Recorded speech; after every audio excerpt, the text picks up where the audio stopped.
Salutations, my relentless juggernauts of chaos, my unshakable titans who turn trials into trophies. Do you realize the comedy that plays out every time they line up their tests like sharpened spears, thinking you'll be the one bleeding at the end?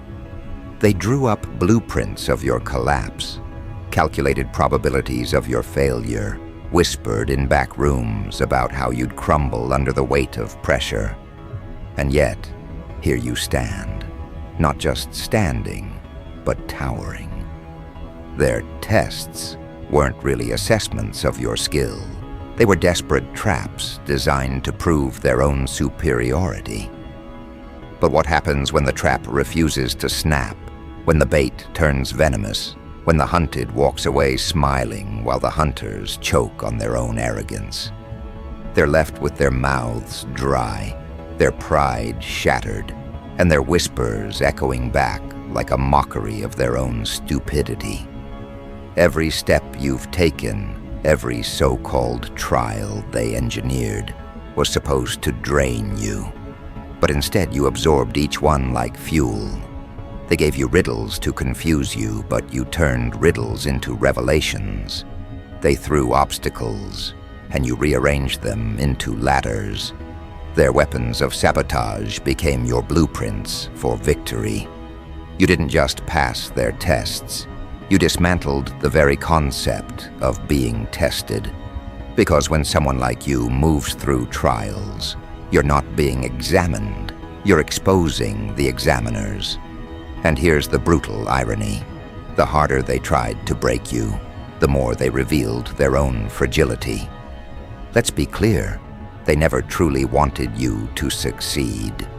No, they wanted your story to end early, because the longer you last, the more obvious it becomes that their systems of judgment are flawed, outdated, pathetic.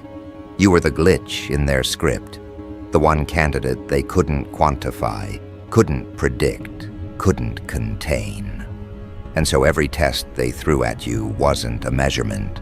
It was a confession that they feared you, that they needed reassurance you could be controlled, that you could be cataloged like everyone else. But the universe doesn't catalog firestorms.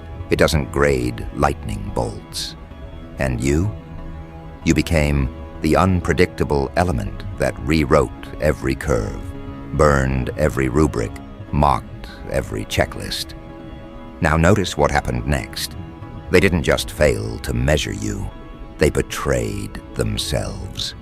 Their own words, once laced with arrogance, are now shackles around their necks. Remember the taunts? The lines like, "You'll never handle this," or "This one will be your downfall." Those phrases weren't just spoken, they were carved into the memory of everyone who heard them. And now, as you stand untouched, those words boomerang back, cracking like whips across their own backs. Imagine the humiliation. Their insults, once meant to pierce your skin, have now turned into self-inflicted scars. Their predictions became the prophecy of their own defeat. And let's not ignore the entertainment value here. Watching them scramble is almost poetic. They once strutted around like referees, pretending they held the rule book of destiny. They believed they had authority over your limits.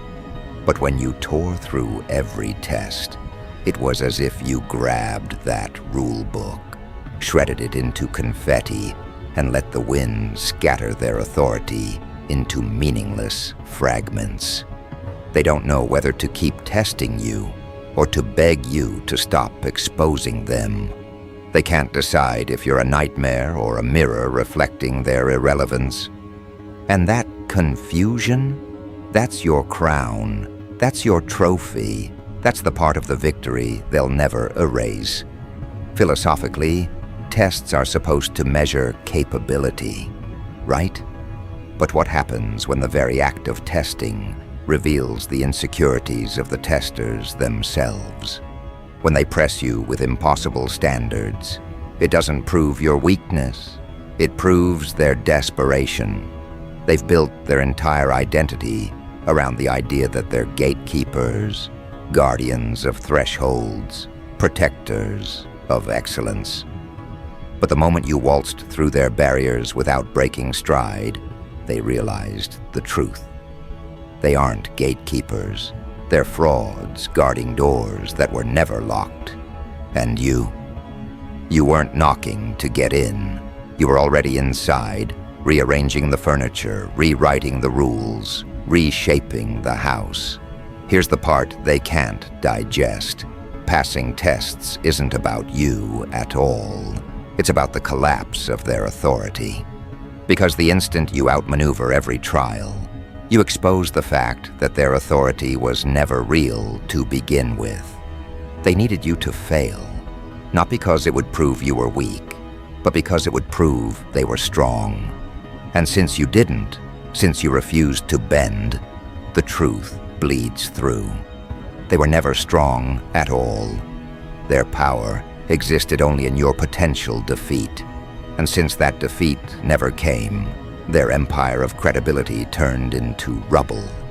You didn't just ace their tests, you dismantled their illusion. And now, they're left panicking, trying to spin new narratives, scrambling to cover their embarrassment with excuses like, "The test wasn't fair," or "We underestimated the conditions."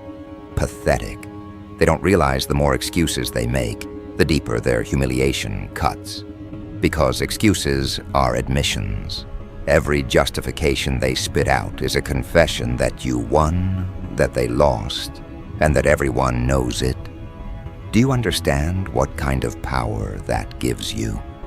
You've stolen not just their pride, but their control over the narrative. People don't remember the score of the test. They remember the panic of the examiners. They remember how you made the impossible look casual. They remember how their words of ridicule twisted into applause for you and nooses for themselves. And now, you're not just someone who passed. You're the living legend who turned every test into a comedy sketch about their incompetence. But let's not underestimate the ripple effect.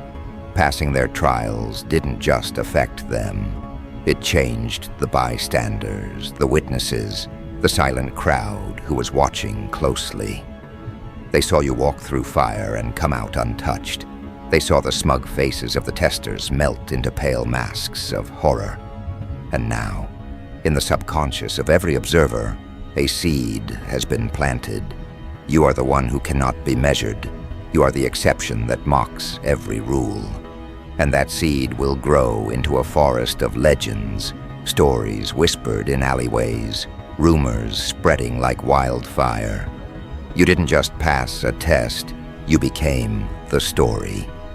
And the funniest part, they thought the tests were the battle. They thought if you stumbled once, it would be enough to erase you. But no, the battle was never the exam. The battle was psychological.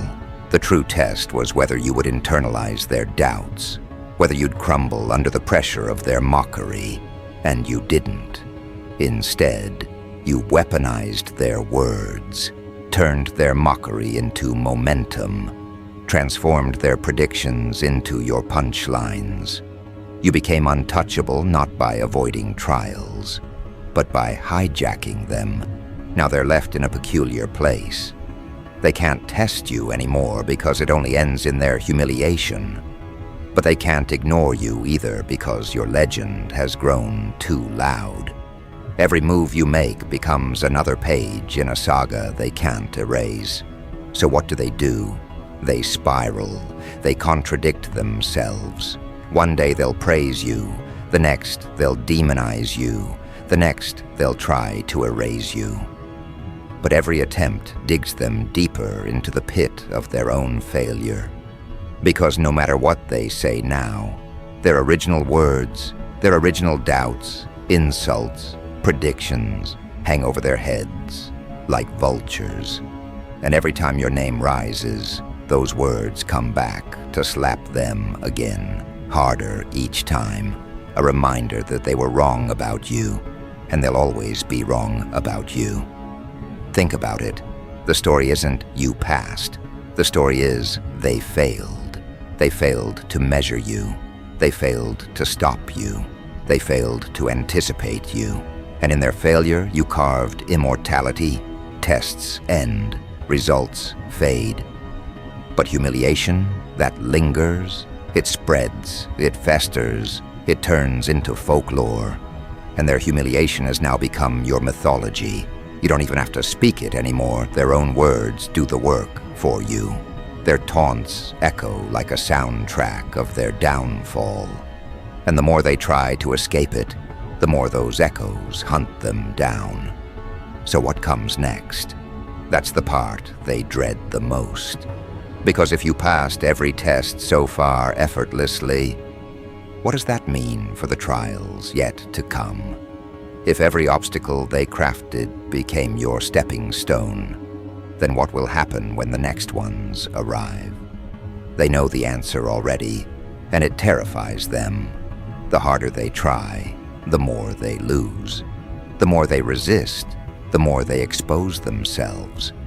Their tests have become your playground, their challenges your trophies, their doubts your marketing campaign. And the cycle is irreversible now. And this leads us directly to the next layer of the war. Because passing their tests wasn't the climax, it was the prologue. The real chaos begins when you stop being reactive and start being offensive. They thought they were examining you, but now you're examining them. They thought they were building mazes, but now you're building empires. And that transition, my titans of inevitability, is where the story gets even darker, even funnier, even more devastating for them. So brace yourself, because if passing was the appetizer, what comes next is the banquet of domination. And the table, oh, it's already set. The knives are polished, the plates gleam, and the main course is their credibility, served rare, bleeding hypocrisy, seasoned with the salt of their own words. They thought the story was finished when you walked through their gauntlet untouched. But the truth is that was just your warm-up stretch, the casual jog before the real marathon of chaos. Now they stand trembling, forks in hand, waiting for a meal they didn't realize would be their own reputations roasted to perfection. Here's the cruel twist. They didn't just test you, they advertised you. Every obstacle they hurled was supposed to weaken your name. Instead, each trial became a marketing campaign for your legend. They said you'd never survive this one. Then you passed, effortlessly. They said this is where you'd finally collapse. Then you rose higher. With every test, their voices grew louder, their claims bolder, and now those same claims strangle them like ropes knotted by their own hands. People remember the statements. They remember the smirks, the guarantees, the absolute confidence in your failure. And now they watch as those words backfire in cinematic fashion. Their predictions weren't just wrong. They became receipts of humiliation stapled to their names forever. Passing their tests wasn't just about survival. It was about weaponizing exposure. Because every time you walked through a trial, onlookers saw the same script repeat itself. The doubters making noise, the challenge presented, you breaking it down with surgical calm. That repetition carved a pattern in the minds of everyone watching. And patterns are dangerous. Patterns turn into reputations. Reputations turn into inevitabilities. Now no one expects you to fail. They expect you to win. That's a shift more devastating than anything else, because once inevitability attaches itself to your image, their words lose all force. They can try to ridicule you again, but deep down, everyone knows. We've heard this before, and it always ends the same way. And the best part? You don't even need to retaliate. Their own mouths are doing the job. Every insult they crafted in the past, is a boomerang circling back with razor blades attached. When they once said, "This test will crush you," people now laugh, not at you, but at them, because those words are recorded in memory, etched into the timeline, and the contrast between their predictions and your effortless triumph is comedic gold. It's psychological warfare at its finest. They are haunted by echoes of their own confidence turned into mockery. You don't have to lift a finger. Their words are now your foot soldiers, marching tirelessly to humiliate them in public view. But let's talk about the offensive now, the next layer of this war. Passing every test means the old playbook is dead. They can't measure you, can't threaten you, can't predict you. So what do? They scramble to invent new methods, more elaborate traps, more desperate maneuvers. And every time they escalate, they expose their panic. Think about it. When someone keeps raising the difficulty level, it's not proof of their strength. It's proof of their failure. They keep upping the stakes because they still haven't found your breaking point. But the more they raise, the more absurd it becomes. You walk through every test like it's child's play, and the audience laughs harder each time. They're not just failing anymore, they're turning into entertainers in your show. You are the examiner now. Every move they make, you dissect it, expose the cracks, flip the angles, and hold up the mirror. They thought they were examining you, but the tables flipped, and now their strategies are the ones under the microscope. And here's where the domination becomes permanent. Once the crowd sees the examiners as clowns, the entire hierarchy collapses. Authority depends on respect, and you've annihilated theirs. People don't see them as gatekeepers anymore. They see them as desperate fools running a circus you now headline. Philosophically, this is the death of their credibility, because credibility, once lost, cannot be resurrected. You didn't just pass their trials. You assassinated the very foundation they stood on. It's not that you're too good at passing tests. It's that their tests no longer matter. That realization is worse than failure. It's irrelevance. They could design 1,000,000 more exams, but everyone knows the outcome already. You win. They flail. That predictability drains all suspense, all power, all respect. Their game is over, and yet they're still forced to play it, every move digging them deeper into ridicule. And let's not pretend this is just about them. This is about you, about what happens when a human being transcends measurement.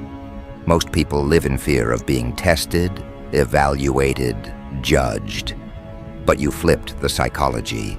You taught the world that tests are not threats. They're opportunities to humiliate the tester.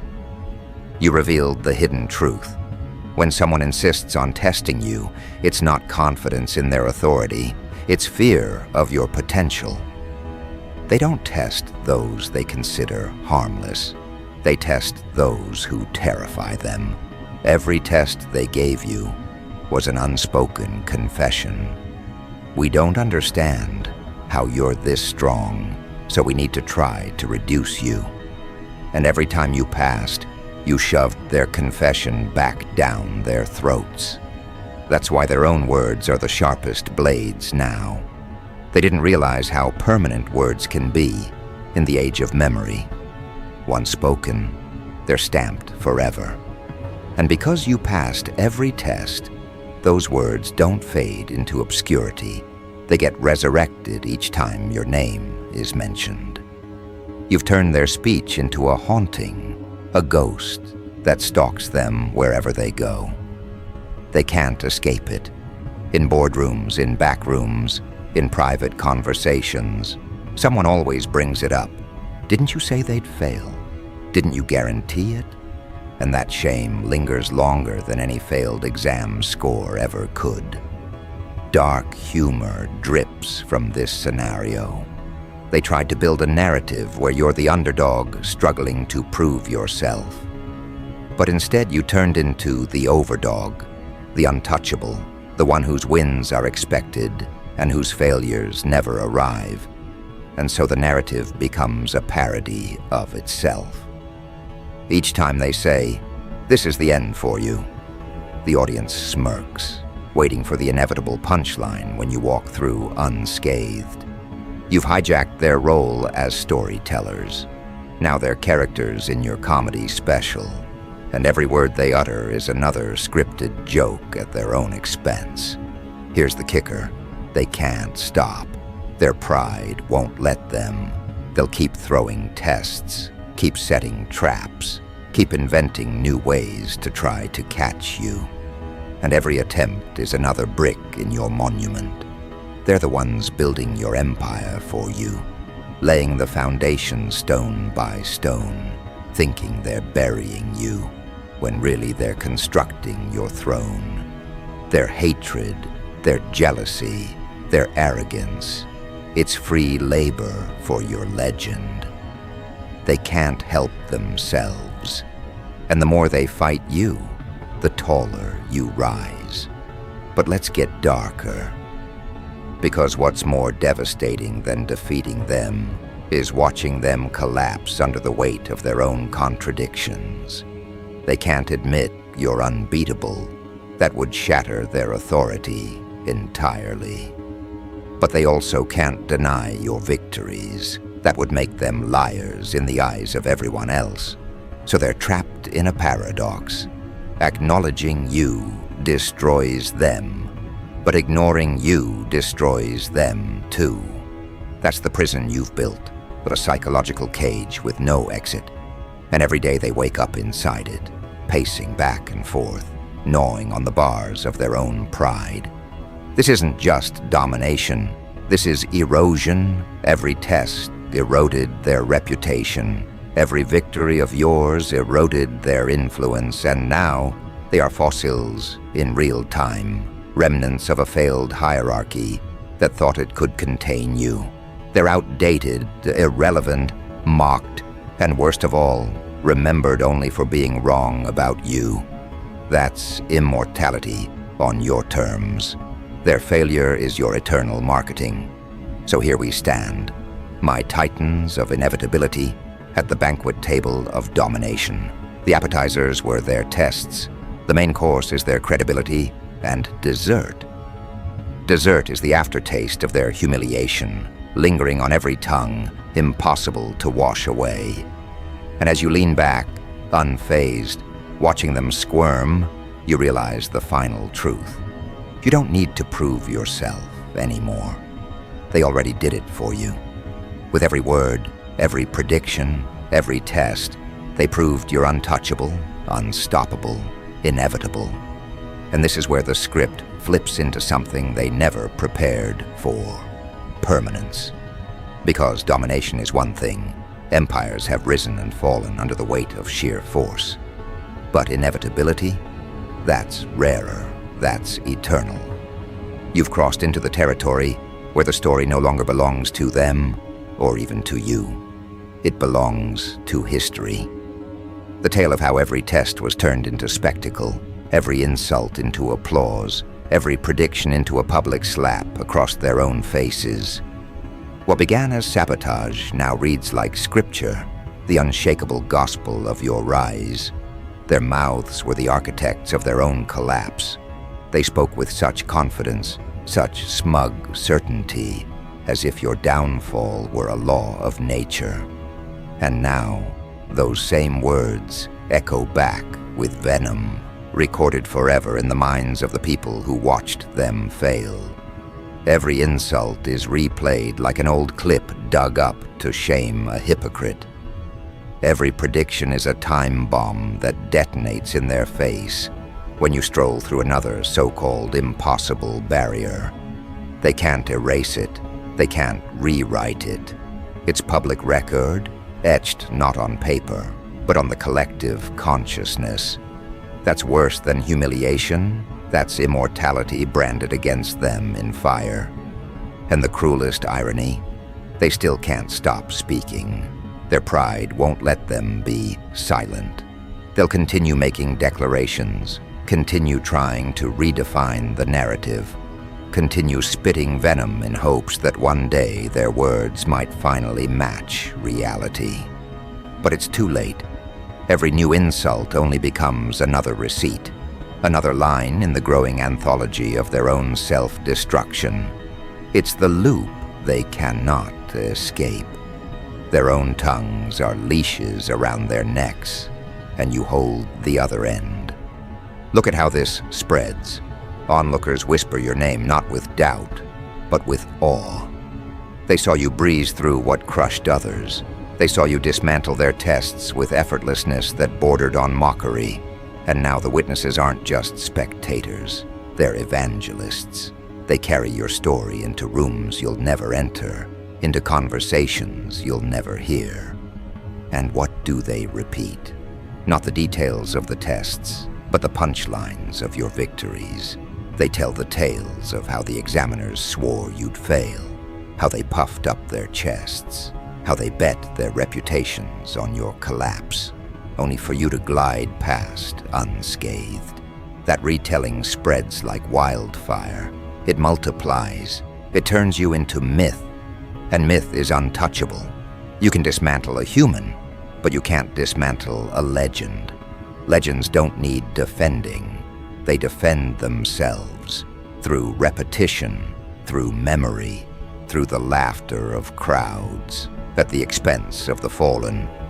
You've been elevated beyond flesh and bone into a narrative that mocks every effort to drag you down. That's the crown no test can take, no authority can revoke, no gatekeeper can guard. Once the people believe in inevitability, it ceases to be belief. It becomes law. But let's savor the theater of their suffering, because it isn't just about your triumphs. It's about their unraveling. Watch closely as their confidence rots.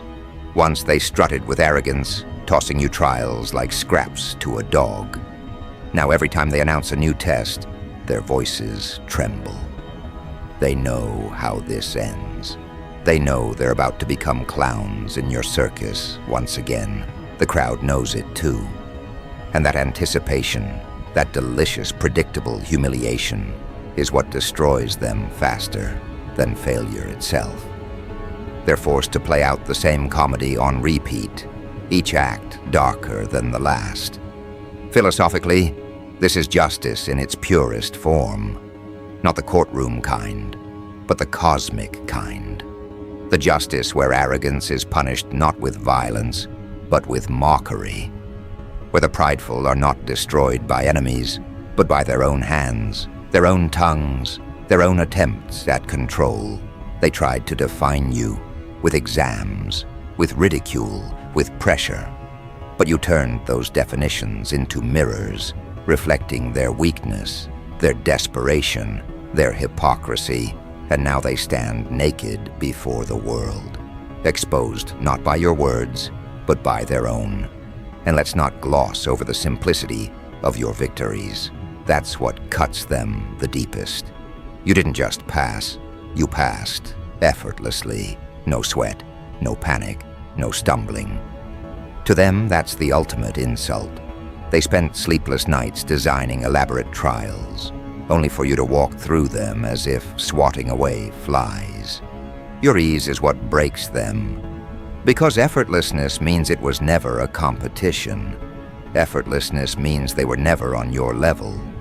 Effortlessness means they wasted their energy trying to trip a titan who was never walking the same path as them in the first place. Now look at the aftermath. The authority figures, the supposed examiners, have lost their aura. The spectators no longer fear them. Why would they? Their judgments mean nothing. Their tests mean nothing. Their predictions mean less than nothing. You exposed them as hollow performers in a theater of false power. And when an authority is exposed as hollow, its collapse is irreversible. They can shout, they can threaten, they can scheme, but no one takes them seriously anymore. Not after you, not after the effortless victories that rewrote their entire credibility into comedy. Dark humor paints the scene.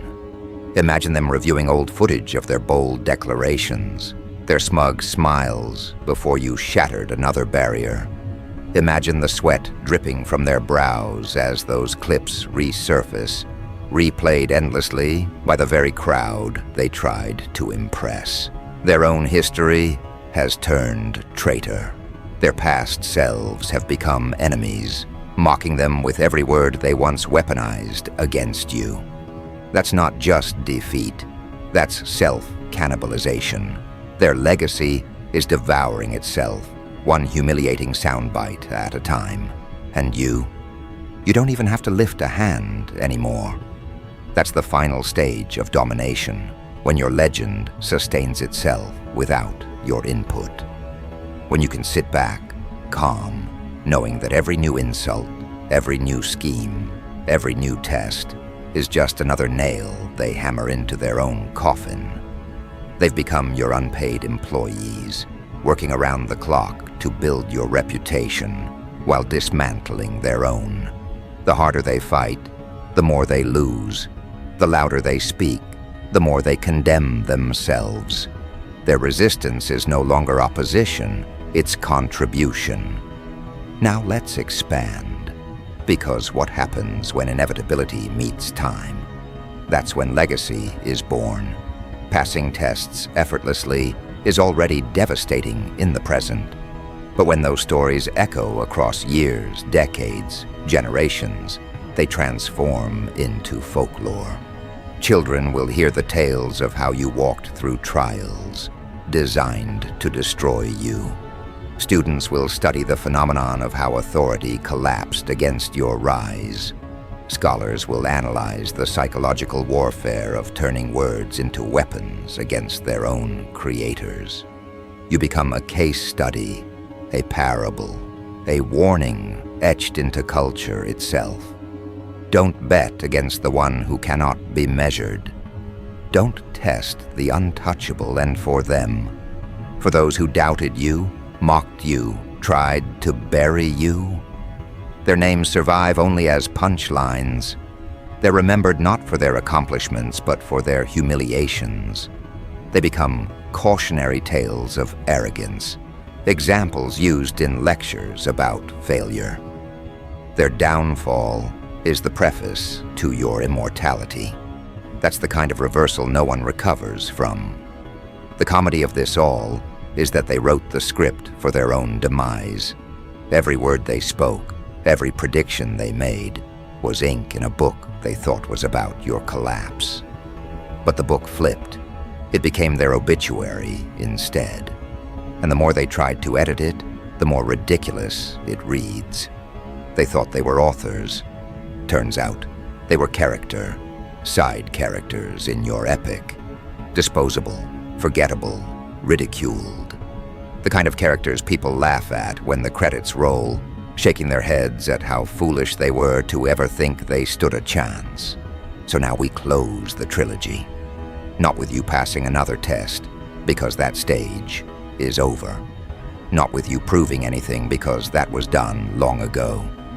We close with the coronation, the undeniable truth that their attempts to measure you became the scaffolding of your legend.